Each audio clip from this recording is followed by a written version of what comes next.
Diretsong sinabi ni VP Sara na hindi siya hihingi ng tulong kay BBM para mapalaya ang kanyang amang si dating Pangulong Rodrigo Duterte, na kasalukuyang nakakulong sa ICC sa The Hague, Netherlands, dahil sa kasong crimes against humanity.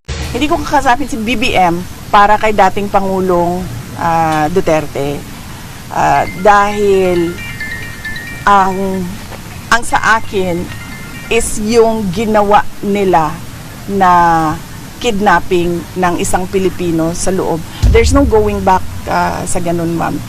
Dagdag pa niya, malamang daw ay doon na daw magpapasko at magbabagong taon ang kanyang ama dahil ibinasura ng ICC ang hiling na pansamantalang pagpapalaya. Sa kabila niyan, ayon sa dokumentong nakuha ng Reuters, dinisqualify na si ICC Chief Prosecutor Karim Khan dahil sa conflict of interest.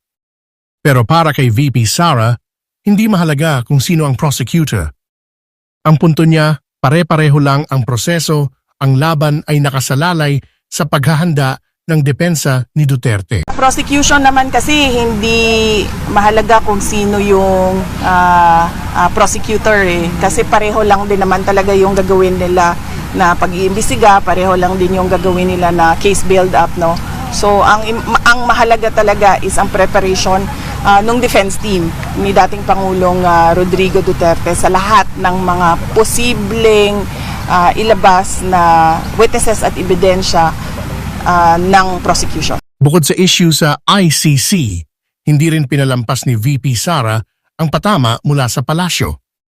Sa gitna ng isang tree planting event, sinagot niya ang pasaring ni Palace Press Officer Claire Castro na nagsabing nililinis daw ni PBBM ang mga kalat ng nakaraang administrasyon kabilang ang issue sa Farmally. Hindi lang dapat sa administrasyon ni Pangulong Duterte, kung meron pa sa administrasyon ni Pangulong Aquino, ni Pangulong Arroyo, lahat, huwag silang selective. Huwag silang Duterte ng Duterte lang. At nang tanungin kung kwalipikado ba si Claire Castro na maging Justice Secretary, ito ang madiing sagot niya. Ang masasabi ko lang ay hindi siya magaling na tagapagsalita ng Office of the President because she brings embarrassment to the country.